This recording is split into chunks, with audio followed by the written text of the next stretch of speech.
제목은 약속의 자녀입니다. 약속의 자녀.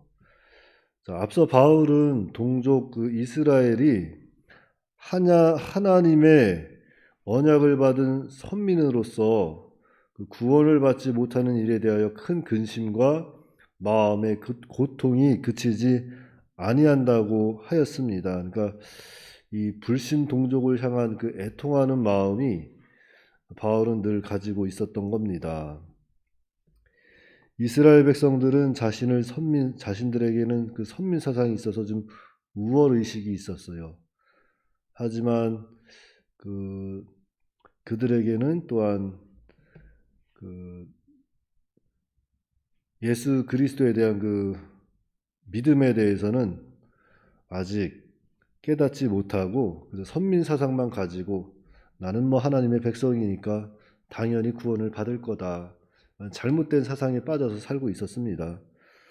그래서 예수님을 받아들이지 못하고 있었던 이스라엘 백성들을 향해서 바울은 늘 이렇게 또한 애통하는 마음을 가지고 있었는데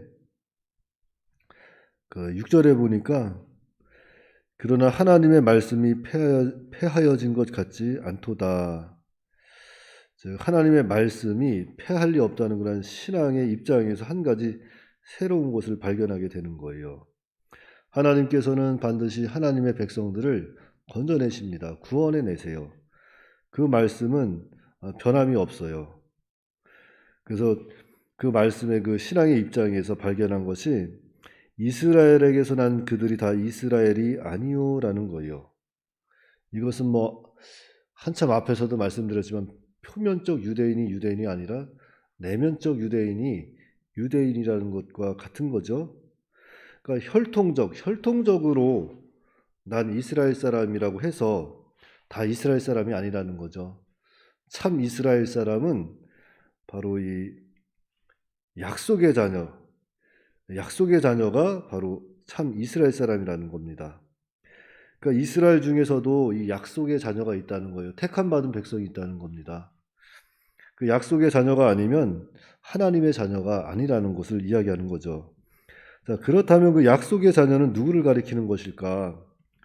7절, 8절 말씀에 또한 아브라함의 씨가 다 그의 자녀가 아니라 오직 이삭으로부터 난 자라야 내 씨라 불리리라 하셨으니 곧 육신의 자녀가 하나님의 자녀가 아니요 오직 약속의 자녀가 씨로 여기심을 받느니라.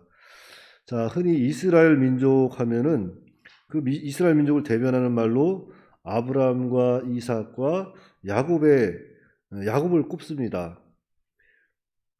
그래서 바울도 그 역사적 근거로 해서 이 세 명의 조상을 이야기하는데, 자, 먼저 이 아브라함을 이야기하는 거예요. 자, 그러면 아브라함의 자녀들은 어떤 자녀들이 있을까? 자, 아브라함은 본처에게서 난 이삭이 있었고, 그 다음에 첩에서 얻은 이스마엘이 있습니다. 그리고 마지막 후처, 그드라에게서 난 6명의 아들이 있어요. 그러니까 아브라함에게는 총 8명의 아들이 있습니다. 그런데 그 중에서 약속을 받은 자녀는 하나밖에 없어요.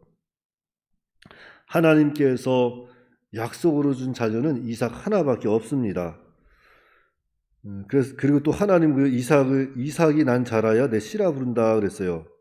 그러니까 약속으로 자녀를 얻은 이삭을 통해서 또 난 자라야만 내 씨, 아브라함의 씨라 부른다 그랬는데, 자, 이것은 창세기 21장 12절에 기록된 말씀이죠. 하나님이 아브라함에게 이르되 내 아이나 내 여종으로 말미암아 근심하지 말고 사라가 내게 이른 말을 다 들으라. 이삭에게서 나는 자라야 내 씨라 부를 것이다 그랬어요. 그러니까 약속의 자녀 이삭에게서 난 자만이 또 아브라함의 씨라고 부르신다고 이렇게 말씀을 합니다. 자, 그렇다면은 먼저 우리가 이 아브라함과 하나님의 약속은 어떤 약속인가 하면은 그 9절 있는 그 말씀 그대로예요. 자, 약속의 말씀은 이것이니 명년 이때에 내가 이르리니 사라에게 아들이 있으리라 하심이라. 이 약속된 말씀대로 얻은 자녀가 이삭이기 때문에 이삭이 약속의 자녀가 되는 겁니다. 그러니까 이삭만이 아브라함의 씨라 인정하시겠다는 거예요. 자, 그러면 이삭에게서 난 자녀가 다 하나님의 자녀인가? 또 그렇지도 않다는 거예요. 그 창세기 25장 20절부터 보시면 그런 말씀이 있어요. 이삭은 40세에 리브가를 맞이하여 아내를 삼았으니 리브가는 바단 아람의 아람 족속 중 부두엘의 딸이요 아람 족속 중 라반의 누이였더라. 이삭이 그의 아내가 임신하지 못함으로 그를 위하여 여호와께 간구하매 여호와께서 그의 간구를 들으셨으므로 그의 아내 리브가가 임신하였더니 그 아들들이 그의 태 속에서 서로 싸우는지라.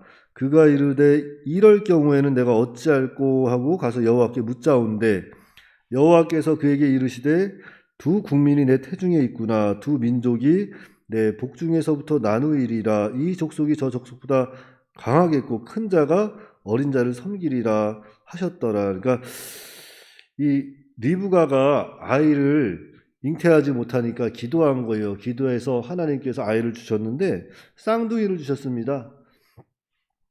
그런데 하나님이 리브가에게 또 말씀하는 거죠. 큰 자가 어린 자를 섬기리라.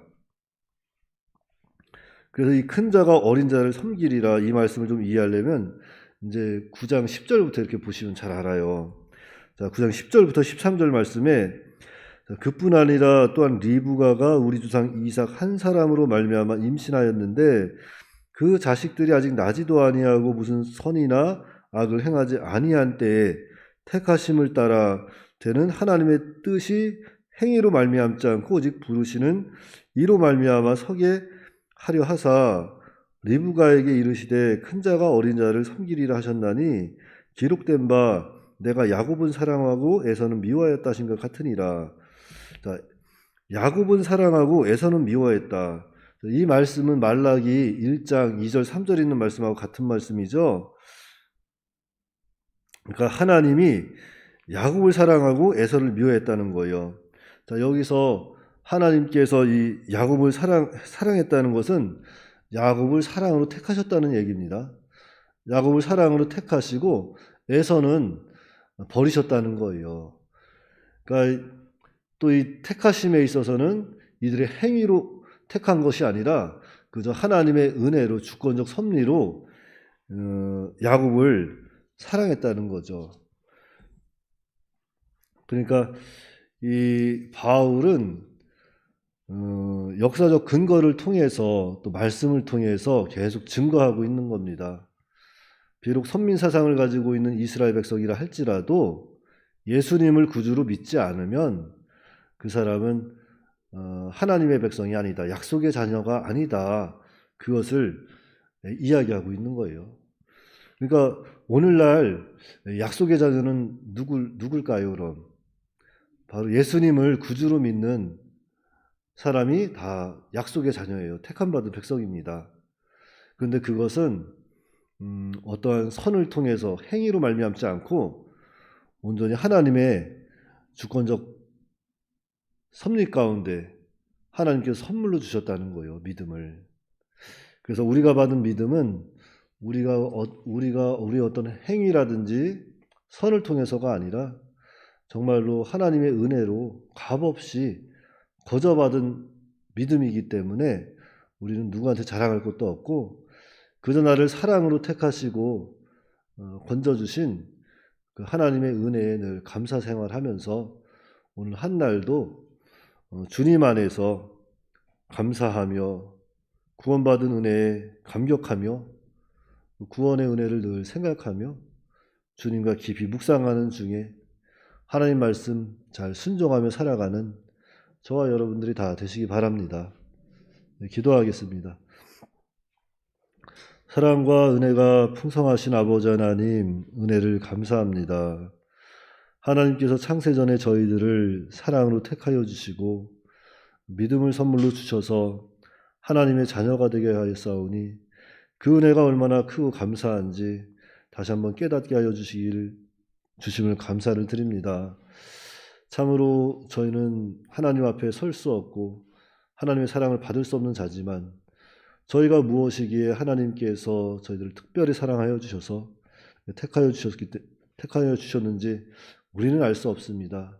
그러나 우리 안에 하나님께서 특별히 믿음을 주셨고 예수님이 나의 구주로 믿어지는 것 자체가 참 큰 축복이고 은혜임을 다시 한번 깊이 생각하면서 하나님께 받은 그 은혜를 늘 감사하며 감격 속에 살게 하여 주시옵시고 이 은혜를 나만 간직하는 것이 아니라 주변에도 널리 알려서 아직 주님을 영접하지 못한 그런 하나님의 백성들이 그 말씀을 듣고 또 영접해서 이런 감격 속에 살아갈 수 있도록 은혜로 역사하여 주시옵소서. 우리 주 예수님의 이름으로 기도하옵나이다. 아멘.